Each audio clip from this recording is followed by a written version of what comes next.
नमस्ते, मैं हूं किशोर रजवाणी। घड़ी इशारा कर रही है 9 बजे रात का। वक्त 100 बात की एक बात का। चुनाव आयोग ने पंजाब विधानसभा चुनाव की तारीख बदल दी, जिसके मुताबिक अब वहां 14 फरवरी के बजाय 20 फरवरी को मतदान होगा।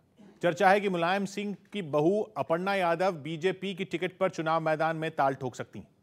समाजवादी पार्टी और आरएलडी को समर्थन देने का ऐलान करने के अगले ही दिन किसान नेता नरेश टिकैत ने अपना बयान बदल दिया और महाराष्ट्र में गठबंधन सरकार चला रही कांग्रेस, शिवसेना और एनसीपी ने यूपी में अलग राह पकड़ ली, तो बीजेपी की सहयोगी जेडीयू ने भी अकेले लड़ने का फैसला कर लिया। बड़ी खबर आई यूएई की राजधानी अबुधाबी से। वहां 2 जगहों पर ड्रोन से हमला करने का शक जताया गया। पहला हमला अबुधाबी के एक इंडस्ट्रियल एरिया में हुआ, जिससे तेल के 3 टैंकरों में विस्फोट हो गया। इस हमले में 2 भारतीयों समेत कुल 3 लोगों की मौत हो गई। यूएई में भारतीय मिशन मरने वाले दोनों भारतीयों की जानकारी जुटाने की कोशिश में लगा है। वहीं जो तीसरा शख्स धमाकों में मारा गया वो पाकिस्तानी है। हमले में 6 लोग जख्मी भी हुए। वहीं जो दूसरा हमला हुआ वो इंडस्ट्रियल एरिया से कुछ दूरी पर अबुधाबी इंटरनेशनल एयरपोर्ट पर किया गया। वहां एयरपोर्ट में एक जगह पर आग लग गई। अबुधाबी की पुलिस ने बताया कि इंडस्ट्रियल एरिया और एयरपोर्ट पर धमाकों और आग लगने से पहले वहां पर उड़ती हुई चीजें आकर गिरी थी। इन उड़ती हुई चीजों से मतलब ड्रोन से निकाला जा रहा है। वहीं यमन के हूथी विद्रोहियों ने तो सीधे तौर पर इस हमले की जिम्मेदारी भी ली। आनंद तिवारी हमारे साथ जुड़ रहे हैं। आनंद, और क्या पता चल रहा है इस पर?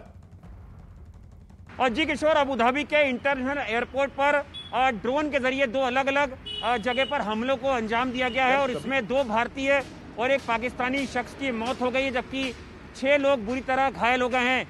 इस पूरे हमले की जो जिम्मेदारी है वो यमन के जो हूती विद्रोही हैं उन्होंने ली है। अबुधाबी पुलिस का कहना है कि जो तेल टैंकर थे उनके वाहनों को निशाना बनाया गया है। जो इंटरनेशनल एयरपोर्ट की जो कंस्ट्रक्शन साइट है वहां पर इस हमले को अंजाम दिया गया है। लेकिन सबसे गौर करने वाली बात यह है कि यह हमला उस वक्त हुआ है जब दक्षिण कोरिया के राष्ट्रपति यूएई के दौरे पर हैं। फिलहाल एजेंसियां इस पूरे मामले की जांच कर रही हैं। तो यूएई यानी संयुक्त अरब अमीरात की राजधानी अबुधाबी में 2 जगहों पर ड्रोन से हमला करने का शक जताया गया। सबसे पहले खबर आई कि अबुधाबी के दक्षिण पश्चिम में मौजूद मुजफ्फा इंडस्ट्रियल एरिया में तेल के 3 टैंकरों में ब्लास्ट हुआ है। विस्फोट हुआ अबुधाबी की सरकारी तेल कंपनी एडनॉक की स्टोरेज फैसिलिटी के पास। इस वक्त तक यह एक मामूली हादसा माना जा रहा था, लेकिन फिर अबुधाबी की पुलिस ने दावा किया कि विस्फोट वाली जगह पर कुछ देर पहले ही उड़ने वाली छोटी चीज गिरी थी। उड़ने वाली छोटी चीज, इशारा साफ था कि यह ड्रोन हो सकता था, और अगर ड्रोन था तो फिर यह कोई हादसा तो नहीं था, यह हमला था। अभी सब इसी खबर में उलझे थे कि तभी दूसरी खबर आई कि अबुधाबी इंटरनेशनल एयरपोर्ट पर भी आग लग गई है। अबुधाबी एयरपोर्ट के विस्तार के लिए निर्माण का काम चल रहा है, उसी जगह पर यह आग लगी। हालांकि पुलिस ने आग काफी छोटी बताई। अबुधाबी एयरपोर्ट जहां आग लगी और अबुधाबी का मुजफ्फा इंडस्ट्रियल एरिया जहां 3 तेल टैंकर फटे, दोनों के बीच महज 20 मिनट की दूरी है। वहीं अबुधाबी का जो मुजफ्फा इंडस्ट्रियल एरिया है वहां से यूएई के राष्ट्रपति का प्रेसिडेंशियल पैलेस करीब 20 किलोमीटर दूरी पर है, और अमेरिका, सऊदी अरब, ईरान और दूसरे देशों के दूतावास भी वहां से महज 10 किलोमीटर दूर हैं। मतलब बेहद संवेदनशील और हाई सिक्योरिटी जोन के करीब के इलाके को हवा में ड्रोन दागकर निशाना बनाया गया। यूएई की सरकार ने तो सिर्फ शक जताया कि उसके यहां ड्रोन से हमला किया गया, लेकिन यमन के हूथी विद्रोहियों ने तो सीधा जिम्मेदारी ले ली कि हमला उन्हीं ने किया है। यमन एक मुस्लिम देश, वहां लड़ाई पर आमादा विद्रोहियों ने यूएई जैसे मुस्लिम राष्ट्र पर ही हमला कर दिया। मतलब पश्चिम एशिया में मुस्लिम मुल्क ही आपस में लड़ रहे हैं, एक दूसरे के खून के प्यासे बने हुए हैं। वहां मुसलमान वर्सेस मुसलमान की जंग छिड़ी हुई है। लेकिन क्यों? जब धर्म ही एक है तो लड़ाई किस बात की है? तो लड़ाई है मुस्लिम धर्म के ही अंदर बरसों पहले हुई 2 फाड़ की, 2 अहम धड़ों की। एक समुदाय है शिया, दूसरा है सुन्नी। हूथी विद्रोही हैं जैदी शिया मुस्लिम, जिन्होंने 2014 से यमन की सुन्नी मतलब अपनी ही सरकार के खिलाफ मोर्चा खोला हुआ है। वो यमन की राजधानी सना पर भी कब्जा जमा चुके हैं, लेकिन ये उन्होंने अकेले अपने बूते नहीं किया। उनकी मदद कर रहा था और कर रहा है ईरान, शिया मुस्लिम आबादी वाला ईरान। यमन सुन्नी मुस्लिम देश है, वहां विद्रोह छेड़े हूथी शिया अल्पसंख्यक है। ऐसे में शिया मुस्लिम आबादी वाला ईरान बहती गंगा में हाथ धोने से नहीं चूका और पश्चिम एशिया में अपनी बादशाहत कायम करने के लिए हूथी विद्रोहियों का साथ देने यमन की लड़ाई में कूद पड़ा। लेकिन अपने पड़ोस में अपने कट्टर दुश्मन शिया ईरान का दखल सुन्नी मुस्लिम आबादी वाला सऊदी अरब कैसे बर्दाश्त कर लेता? यमन और सऊदी अरब दोनों सुन्नी मुस्लिम मुल्क हैं और यमन में शिया हूथी मूवमेंट की तो शुरुआत ही सऊदी अरब के धार्मिक प्रभाव को खत्म करने के लिए हुई थी। ऐसे में उनके साथ शिया आबादी वाला ईरान भी खड़ा हो गया। अगर ये दोनों जीत जाते तो सऊदी अरब के दक्षिण में, बिल्कुल उसके बगल में, शिया मुसलमानों का दबदबा हो जाता। इसलिए 2015 में सऊदी अरब ने यूएई समेत 8 अरब देशों के साथ मिलकर एक गठबंधन बनाया और यमन में हूथी विद्रोहियों की कमर तोड़ने के लिए हवाई हमले शुरू कर दिए। इस गठबंधन को अमेरिका, ब्रिटेन और फ्रांस ने भी मदद दी। यूएई भले ही सऊदी अरब की गठबंधन सेना का हिस्सा है, लेकिन उसने कभी बढ़ चढ़कर इस लड़ाई में रोल नहीं निभाया। 2 साल पहले तो उसने यमन की जंग से निकलने का ऐलान भी कर दिया था, लेकिन हाल ही में वो एक बार फिर यमन की जंग में एक्टिव हुआ और पिछले हफ्ते यूएई के समर्थन वाले लड़ाकों ने यमन के तेल के कुओं के भंडार वाले शव्वा प्रांत में हूथी विद्रोहियों को बुरी तरह धूल चटा दी। उसी खुंदक में हूथी विद्रोहियों ने यूएई की राजधानी अबू धाबी पर हमला करके उस हार का बदला लेने की कोशिश की, बल्कि उन्होंने तो यह धमकी भी दी कि अगर यूएई यमन की लड़ाई से नहीं निकला तो उस पर और भी हमले होंगे। अबू धाबी पर हमला इसलिए भी बड़ा है क्योंकि वो महज यूएई की राजधानी नहीं है, बल्कि इस पूरे इलाके का एक बड़ा बिजनेस हब है। मतलब 7 साल पहले जो लड़ाई यमन से शुरू हुई, जो यमन का गृह युद्ध था, वो अब शिया वर्सेस सुन्नी की ऐसी जंग में बदल गई है कि यमन की सीमाएं तोड़कर पूरे पश्चिम एशिया में फैलने लगी। सौभाग्य की एक बात यह कि हूथी विद्रोहियों के पास ईरान में ही बने ड्रोन है, लेकिन उनकी रेंज इतनी नहीं है कि यमन में हूथी विद्रोहियों के ठिकानों से अबू धाबी को निशाना बनाया जा सके। लिहाजा माना यही जा रहा है कि लाल सागर या फारस की खाड़ी की तरफ से अबू धाबी पर ड्रोन हमला किया गया होगा, क्योंकि कुछ दिन पहले समंदर में ही हूथी विद्रोहियों ने संयुक्त अरब अमीरात के एक जहाज को अगवा कर लिया था, जिस पर चालक दल के सदस्यों में 7 भारतीय भी हैं और संयुक्त राष्ट्र सुरक्षा परिषद के दबाव में भी हूथी विद्रोहियों ने उनको रिहा करने से इनकार कर दिया है। बड़ी खबर आई उत्तराखंड की सियासी हलचल से जुड़ी हुई। खबर है कि बीजेपी से निष्कासित हरक सिंह रावत फिर से कांग्रेस में जा सकते हैं, लेकिन अभी तक खुद हरक सिंह रावत ने इस पर खुलकर कुछ नहीं कहा है। हाँ, बातों बातों में उन्होंने इसके संकेत जरूर दिए कि वो कांग्रेस ज्वाइन कर सकते हैं, लेकिन कांग्रेस नेताओं के जो बयान आए उससे उनकी राह आसान नजर नहीं आ रही। अभी तक आलाकमान ने इस पर कुछ नहीं कहा है, जबकि हरीश रावत का कहना है कि हरक सिंह रावत को कांग्रेस छोड़ने के लिए माफी मांगनी चाहिए। जावेद मंसूरी हमारे साथ जुड़ रहे हैं। जावेद, अब क्या होगा इसमें? जी देखिए किशोर, हरक सिंह रावत के बीजेपी से निष्कासन के बाद कांग्रेस में जाने की उनकी अटकलें तेज हो गई हैं, लेकिन वहां भी कुछ नेता उनका विरोध कर रहे हैं। आगे का रास्ता हरक सिंह रावत का आसान नहीं रहने वाला है। जिस तरह की प्रतिक्रिया हरीश रावत के सामने आई है कि वो आज भी माफी वाले बयान पर कायम है और हरक सिंह रावत को माफी मांगनी चाहिए। इसके अलावा नेता प्रतिपक्ष प्रीतम सिंह ने भी कहा है कि उनकी सरकार गिराने में हरक सिंह रावत का बड़ा हाथ रहा है, ये कटु सत्य है और पार्टी में उनको शामिल कराया जाएगा या नहीं, ये फैसला आला कमान को लेना है। तो बीजेपी से निकाले जाने के बाद उत्तराखंड में मंत्री रहे हरक सिंह रावत की आंखों से आंसू छलक पड़े।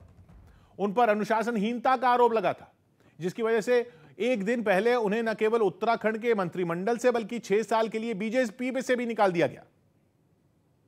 जिसके बाद वो जब मीडिया के सामने आए तो उनका दर्द भी सामने आ गया। बीजेपी से 6 साल के लिए बाहर निकाले जाने पर उनकी आंखें नम हो गईं। वो बीजेपी आलाकमान के इस फैसले से खासे नाराज दिखे।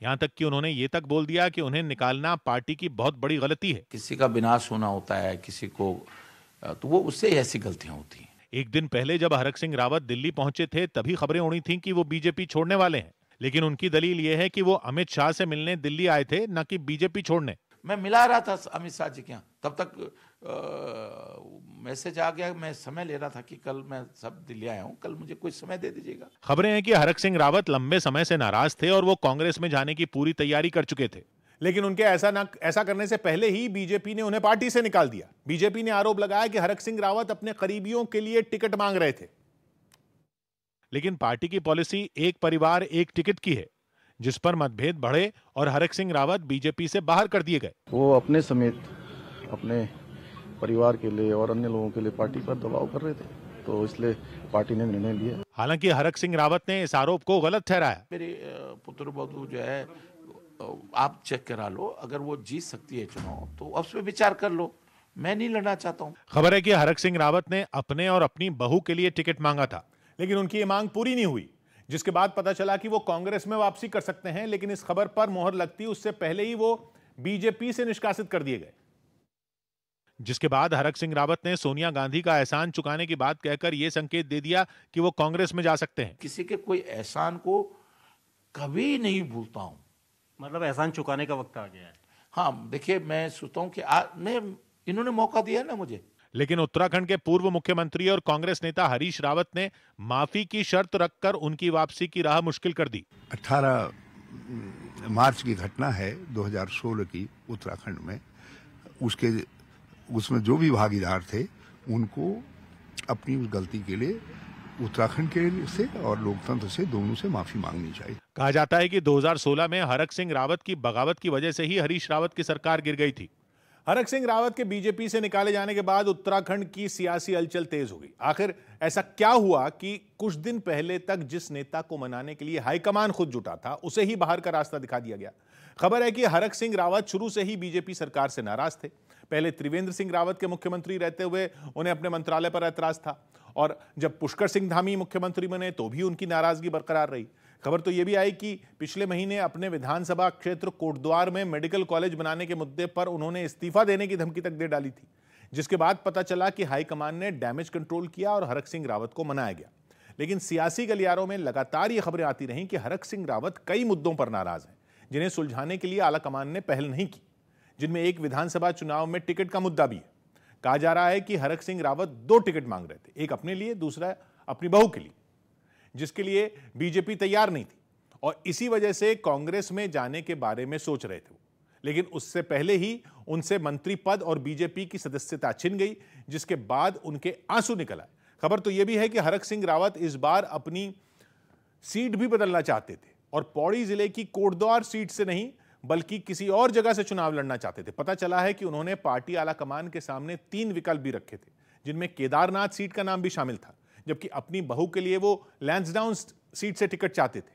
80 के दशक में सियासत में कदम रखने वाले हरक सिंह रावत ने 1984 में पहली बार बीजेपी के टिकट पर ही चुनाव लड़ा था, लेकिन वो हार गए थे, जिसके बाद वो 1991 में पौड़ी से लड़े और जीतकर विधानसभा पहुंचे, जिसके बाद वो कल्याण सिंह की सरकार में मंत्री भी बने। वो 1993 में फिर से पौड़ी से जीतकर विधायक बने, लेकिन 1996 में उन्होंने उत्तराखंड राज्य की मांग पर अपनी अलग पार्टी बना ली, जिसके बाद वो कुछ वक्त के लिए बीएसपी में रहे, लेकिन बाद में उन्होंने कांग्रेस का दामन थाम लिया। साल 2000 में जब उत्तराखंड राज्य बना तो हरक सिंह रावत वहां की सियासत में सक्रिय हो गए और उन्होंने लैंसडाउन सीट को अपनी कर्मभूमि बताया और वहां से जीत दर्ज करते रहे। कहा जा रहा है कि इस वजह से वो अपनी बहू के लिए उसी सीट से टिकट मांग रहे थे ताकि उनकी पकड़ का उनकी बहू को फायदा मिले।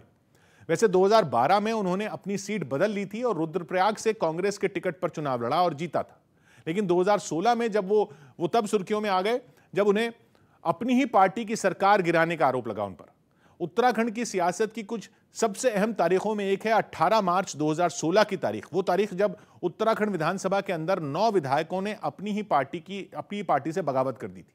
ये 9 विधायक थे कांग्रेस के, जिनमें हरक सिंह रावत का नाम भी शामिल है, जिन पर आरोप लगा कि उनकी वजह से बगावत हुई और हरीश रावत सरकार को हटाकर राज्य में राष्ट्रपति शासन तक लगा, जिसके बाद मामला सुप्रीम कोर्ट तक पहुंचा और कोर्ट के हस्तक्षेप के बाद हरीश रावत सरकार लौट तो आई, लेकिन ज्यादा दिन तक चल नहीं पाई।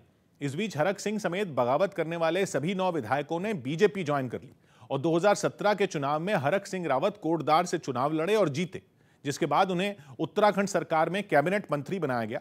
लेकिन कई बार कई मामलों में त्रिवेंद्र सिंह रावत से उनके मतभेद की खबरें आई। श्रम मंत्रालय पर भी उनकी त्रिवेंद्र सरकार से नाराजगी रही। पुष्कर सिंह धामी के आने के बाद भी सियासी खींचतान जारी रही।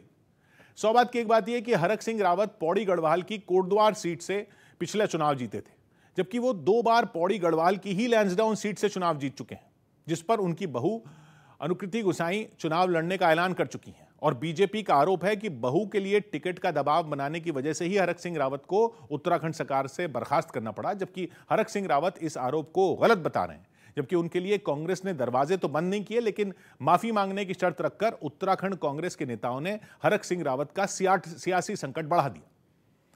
यूपी विधानसभा चुनाव से पहले नेताओं का दल बदलना जारी है और अब इसी कड़ी में मुलायम सिंह यादव की छोटी बहू अपर्णा यादव का भी नाम जुड़ सकता है, क्योंकि खबर है कि वो जल्द बीजेपी में शामिल हो सकती हैं। हालांकि अभी इसकी औपचारिक पुष्टि नहीं हुई है, लेकिन सियासी गलियारों में अटकलें ये हैं कि मुलायम सिंह के छोटे बेटे प्रतीक यादव की पत्नी अपर्णा यादव जल्द ही बीजेपी का दामन थाम सकती हैं। हालांकि इस बारे में जब पार्टी के अध्यक्ष अखिलेश यादव से सवाल पूछा गया तो उन्होंने बीजेपी पर हमला बोल दिया। मुझे इस बात की चिंता है कि हमारे परिवार की हमसे ज्यादा चिंता भारतीय जनता पार्टी को है।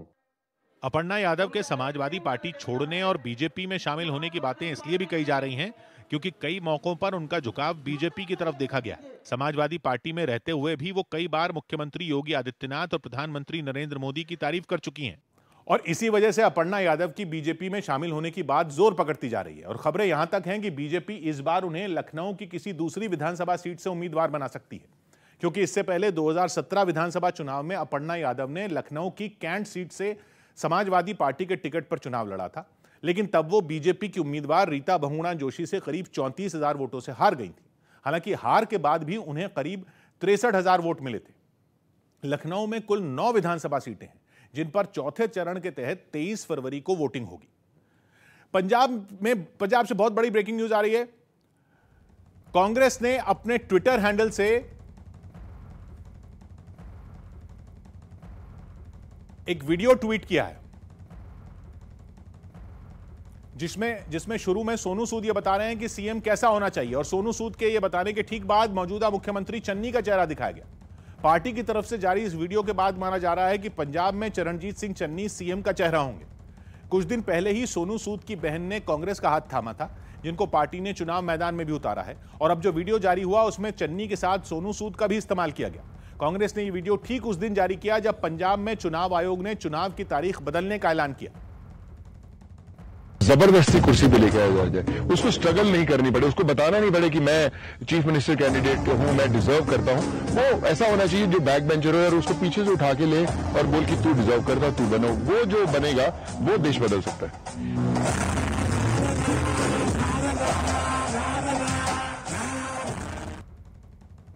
तो चन्नी ही सीएम का चेहरा है। अरुण सिंह हमारे साथ जुड़ रहे हैं। अरुण।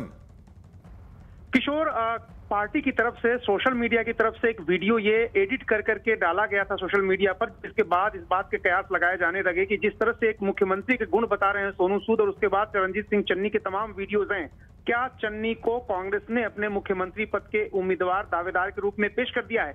इस बाबत जब हंगामा मचा तो कांग्रेस पार्टी की तरफ से सफाई आ रही है कि सामूहिक नेतृत्व में ही चुनाव लड़ा जाएगा, यानी सिद्धू और चन्नी दोनों के नेतृत्व में चुनाव लड़ा जाएगा। ये जो वीडियो है इसका मतलब ये है कि मुख्यमंत्री कैसा होना चाहिए, हमारा मुख्यमंत्री जो है वो उसी तरह का है जैसा सोनू सूद बता रहे हैं।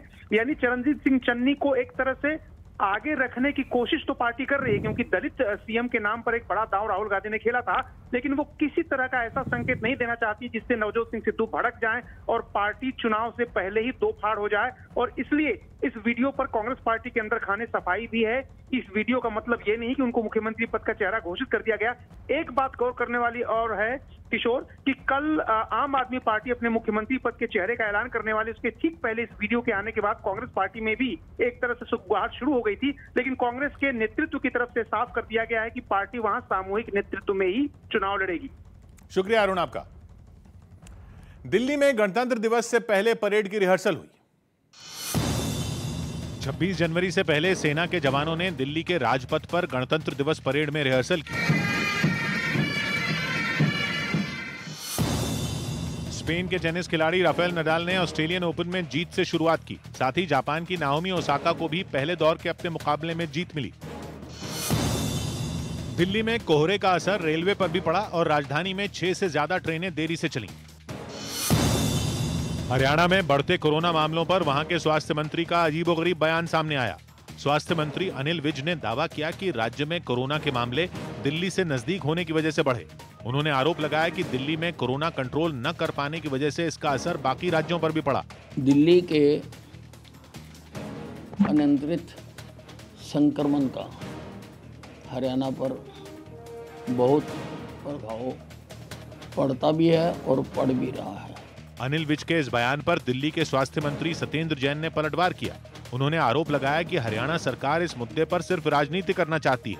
हमारे पास 1000 से भी ज्यादा लोग हर रोज जो पॉजिटिव लिस्ट आती है उसके अंदर दिल्ली से बाहर के होते हैं। उत्तर प्रदेश के अमरोहा में बीजेपी उम्मीदवार ने टिकट मिलने की खुशी में जुलूस निकाला, जिस पर सियासत गर्मा गई। जुलूस में भीड़ जुटाने के मुद्दे पर अखिलेश यादव ने उन पर निशाना साधा। कोरोना की वजह से चुनाव आयोग ने 22 जनवरी तक रैली, जुलूस और पदयात्रा निकालने पर पाबंदी लगा रखी है। लेकिन जैसे ही अमरोहा की हसनपुर सीट से बीजेपी ने महेंद्र सिंह खड़गवंशी के नाम का ऐलान किया, उन्होंने चुनाव आयोग के आदेश को ताक पर रख दिया। टिकट मिलने की खुशी में उन्होंने गाजे बाजे के साथ एक बड़ा जुलूस निकाला, जिसमें बड़ी संख्या में लोग शामिल हुए। जुलूस में महेंद्र सिंह खड़गवंशी आगे आगे और पीछे उनके समर्थकों की भारी भीड़ चलती रही, लेकिन इस दौरान किसी ने भी कोरोना नियमों की परवाह नहीं की।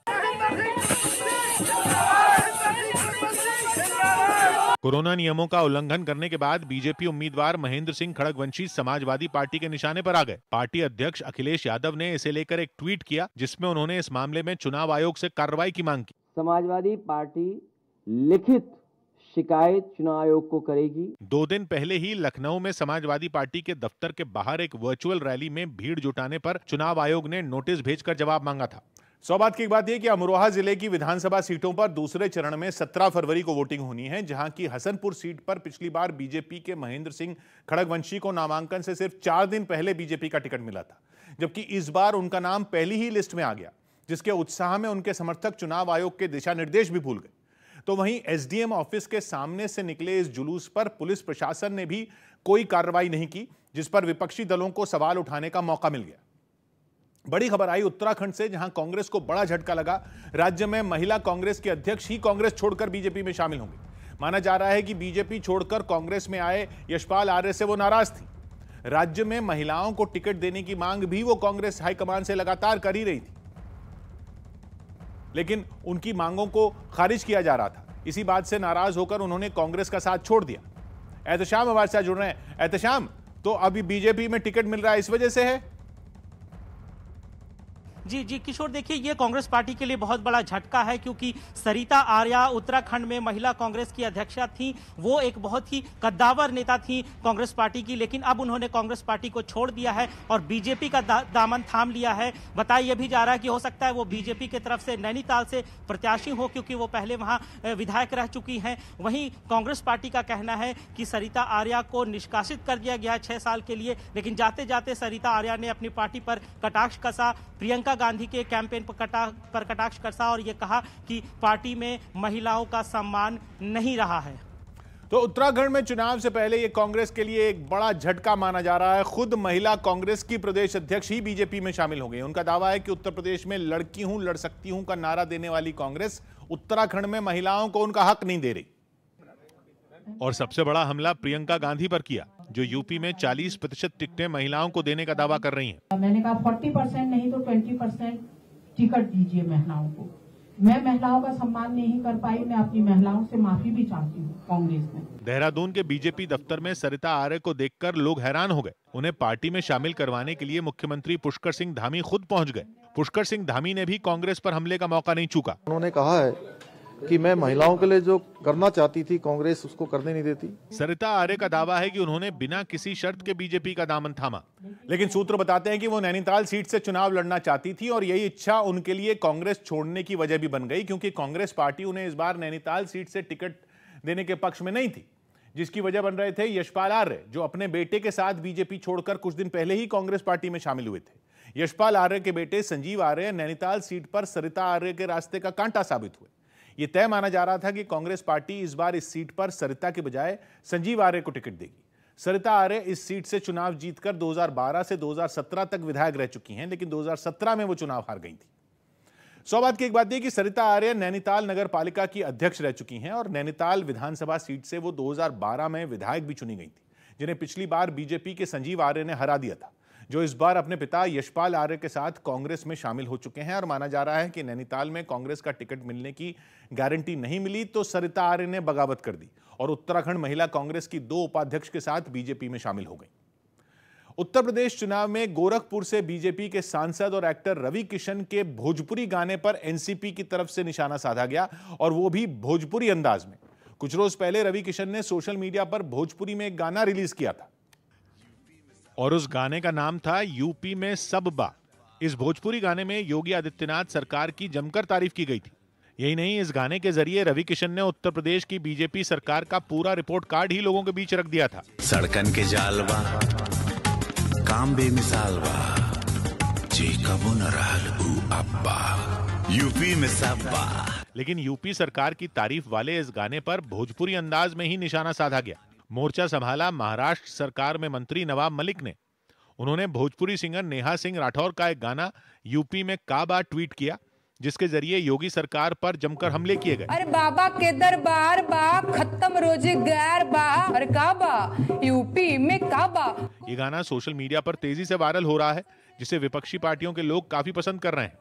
सौभाग्य की बात है कि कोरोना संकट के दौरान जब प्रवासियों का पलायन चल रहा था, उसी दौरान मनोज वाजपेयी ने बंबई में काबा गीत गाया था, जिस पर बिहार के कैमूर की नेहा सिंह राठौर ने एक पैरोडी गीत बनाया, जो बिहार विधानसभा चुनाव में वायरल हुआ था। और अब वैसा ही गीत गोरखपुर के बीजेपी सांसद रवि किशन ने गाया, जिसमें यूपी के विकास की झांकी दिखाई गई। तो नेहा सिंह राठौर ने उस पर भी जवाबी गीत पेश कर दिया, जिसे विपक्षी दलों के नेता भी सोशल मीडिया पर शेयर करने से में जुट गए। आयरलैंड ने वनडे सीरीज में वेस्टइंडीज को हरा दिया। आयरलैंड ने मेजबान वेस्टइंडीज के खिलाफ वनडे सीरीज 2-1 से जीतकर इतिहास रच दिया। उसने तीसरे मैच में 2 विकेट से जीत हासिल की। आयरलैंड के लिए यह बड़ी जीत इसलिए है क्योंकि आईसीसी के किसी स्थायी सदस्य के खिलाफ उसने ये पहली वनडे सीरीज अपने नाम की। सामाजिक कार्यकर्ता और पद्मश्री पुरस्कार से सम्मानित शांति देवी का ओडिशा के रायगढ़ में निधन हो गया। वो 88 साल की थी। प्रधानमंत्री मोदी और ओडिशा के सीएम नवीन पटनायक समेत कई नेताओं ने उनके निधन पर दुख जताया। शांति देवी ने आदिवासी समुदाय के इलाकों में लड़कियों की शिक्षा पर काफी काम किया। गुजरात में द्वारका समेत कई जगहों पर मंदिर 23 जनवरी तक श्रद्धालुओं के लिए बंद कर दिए गए। कोरोना खतरे की वजह से मंदिर प्रशासन ने खुद ये फैसला लिया। बिहार के नालंदा में जहरीली शराब पीने से हुई 15 मौत के मामले में जांच टीम का गठन कर दिया गया। साथ ही इस मामले में राजनीतिक रस्साकशी भी शुरू हो गई। जान गंवाने वाले लोगों के परिवार से मिलने के लिए एलजेपी नेता चिराग पासवान उनके घर पहुंचे, जहां उन्होंने मुख्यमंत्री नीतीश कुमार पर हल्ला बोला। हमारे प्रदेश के मुख्यमंत्री, जो हमारे प्रदेश के गृह मंत्री भी हैं, उनसे कानून व्यवस्था नहीं संभल रही। वहीं इस मामले में पूर्व सांसद पप्पू यादव ने भी सरकार से सवाल किए। कोई नेता 6 सालों में नहीं पिया, वो क्यों जेल नहीं गए? जेडीयू की तरफ से आरोपों का जवाब देने के लिए नीरज कुमार आगे आए, जिन्होंने शराबबंदी के मामले में विरोधियों की मंशा पर सवाल खड़े कर दिए। स्पष्ट करना चाहिए कि शराबबंदी के पक्ष में है या विपक्ष में। दूसरी तरफ इस हादसे के बाद बिहार के अलग अलग हिस्सों में छापेमार कार्रवाई की गई। नालंदा के ही एक इलाके में पहाड़ पर अवैध शराब के ठिकाने पर पुलिस ने छापा मारकर शराब की खेप बरामद की। उस जगह से वहाँ पे दारू बनता है मशीन के साथ, मशीन भी पकड़ाया और 30 बोरिया दारू निकला। लखनऊ में समाजवादी पार्टी के दफ्तर के बाहर पुलिस की बड़ी टीम तैनात नजर आई, जिसने वहां मौजूद नेताओं और कार्यकर्ताओं से कोविड नियमों का पालन न करने पर चालान वसूला। दरअसल अखिलेश यादव ने भीड़ जुटाने का आरोप लगाते हुए बीजेपी के एक प्रत्याशी की चुनाव आयोग से शिकायत की थी, जिसके बाद समाजवादी पार्टी के दफ्तर के बाहर भी पुलिस मुस्तैद दिखाई दी। समाजवादी पार्टी के दफ्तर के बाहर भारी संख्या में पुलिस बल तैनात हैं और यहां पर गाड़ियों के चालान काटे जा रहे हैं। जिन्होंने पहले तो लाउडस्पीकर के जरिए वहां मौजूद समाजवादी पार्टी के कार्यकर्ताओं से कोविड नियमों का पालन करने की अपील की। चुनाव आचार संहिता का पूर्णतः पालन करें। नगर में धारा 144 लागू है। और फिर मास्क न लगाने वालों के साथ ही नो पार्किंग में गाड़ियां खड़ी करने पर भी चालान काटे गए। ये बिना मास्क के लोगों का है। ये प्रथम बार में 100 रुपए का, दोबारा करने 500 रुपए का। दरअसल वहां धारा 144 लागू है, जिसकी वजह से भीड़ जुटाने के लिए भी समाजवादी पार्टी कार्यकर्ताओं पर पुलिस ने कार्रवाई की। सौभाग्य की बात है कि लखनऊ में 4 दिन पहले समाजवादी पार्टी के दफ्तर में हजारों की भीड़ उमड़ी थी, जिस पर चुनाव आयोग ने अखिलेश यादव को नोटिस भी जारी किया। लेकिन वहां टिकट के दावेदारों और उनके समर्थकों की भीड़ जुटनी बंद नहीं हुई और एक दिन पहले तो टिकट के दावेदार ने आत्मदाह करने की कोशिश करके पुलिस के पसीने छुड़ा दिए, जिसके बाद समाजवादी पार्टी मुख्यालय पर सख्ती बढ़ाते हुए पुलिस ने मास्क न लगाने वालों का चालान काटना शुरू कर दिया। बीजेपी और कांग्रेस की मांग पर चुनाव आयोग ने पंजाब विधानसभा चुनाव की तारीखें बदल दी। पहले चुनाव आयोग ने ऐलान किया था कि पंजाब में 14 फरवरी को वोट डाले जाएंगे, लेकिन अब वहां 20 फरवरी को मतदान होगा। असल में कांग्रेस और बीजेपी चुनाव आयोग को चिट्ठी लिखकर चुनाव की तारीख टालने की अपील दोनों ने की थी। दोनों दलों की चिट्ठियों में लिखा था कि मतदान के 2 दिन बाद यानी 16 फरवरी को रविदास जयंती है और उसके लिए पंजाब में रहने वाले दलित समुदाय के बहुत सारे लोग वाराणसी जाते हैं। ऐसे में उनके लिए मतदान की प्रक्रिया का हिस्सा बनना मुश्किल हो जाएगा, इसलिए चुनाव की तारीख पीछे की जाए। इस पर चुनाव आयोग ने बैठक की, जिसमें 14 फरवरी की बजाय 20 फरवरी को मतदान का ऐलान किया गया। असल में पंजाब की कुल आबादी में 32% से ज्यादा लोग दलित समुदाय से आते हैं और वहां विधानसभा की 34 सीटें भी दलित समुदाय के लिए आरक्षित हैं। ਆਪਣੇ ਵੱਲੋਂ ਬਤੌਰ ਮੁੱਖ ਮੰਤਰੀ ਸਰਕਾਰ ਵੱਲੋਂ ਤੇ ਪੰਜਾਬ ਦੇ ਲੋਕਾਂ ਵੱਲੋਂ ਧੰਨਵਾਦ ਕਰਨਾ ਚਾਹੁੰਦਾ ਕਿ ਉਹਨਾਂ ਨੇ ਜਿਹੜੀ ਡੇਟ ਹੈ ਉਹ ਜਨਮ ਦਿਹਾੜੇ ਨੂੰ ਦੇਖਦੇ ਹੋਏ एक हफ्ता 6 दिन अगे पाई है। छत्तीसगढ़ के मुख्यमंत्री भूपेश बघेल प्रचार की वजह से दर्ज मुकदमे पर भड़क गए। भूपेश बघेल ने कल यूपी की नोएडा विधानसभा सीट पर कांग्रेस प्रत्याशी पंखुड़ी पाठक के लिए डोर टू डोर प्रचार किया था, लेकिन चुनाव आयोग के दिशा निर्देशों के उल्लंघन के आरोप में नोएडा पुलिस ने उन पर मामला दर्ज कर लिया। मामला दर्ज होने से भूपेश बघेल भड़क गए और चुनाव आयोग पर ही सवाल खड़े कर दिए। तो मेरे साथ प्रत्याशी और जिला कांग्रेस कमेटी के अध्यक्ष होंगे, मेरे सुरक्षा कर्मी हैं, 15-20 रहेंगे, जेड प्लस मेरी सुरक्षा है। जवाब में बीजेपी ने भी सीएम भूपेश बघेल पर निशाना साधा और उन्हें नियमों के पालन की नसीहत दे डाली। आपने आचार संहिता का उल्लंघन किया है, आपने कोविड-19 महामारी अधिनियम का भी उल्लंघन किया है। कोरोना के खतरे को देखते हुए चुनाव आयोग ने चुनाव प्रचार के लिए कई शर्तें रखी हैं और आरोप है कि भूपेश बघेल तय सीमा से ज्यादा लोगों के साथ प्रचार करते पाए गए। बड़ी खबर आई नरेश टिकैत के उस बयान से जुड़ी जिसमें उन्होंने समाजवादी पार्टी और आरएलडी के समर्थन की बात कही थी, लेकिन ये बयान देने के अगले ही दिन उन्होंने यू टर्न ले लिया और कहा कि वो किसी पार्टी का समर्थन नहीं करते। इस बयान से पहले उनकी संजीव बालियान से मुलाकात हुई थी।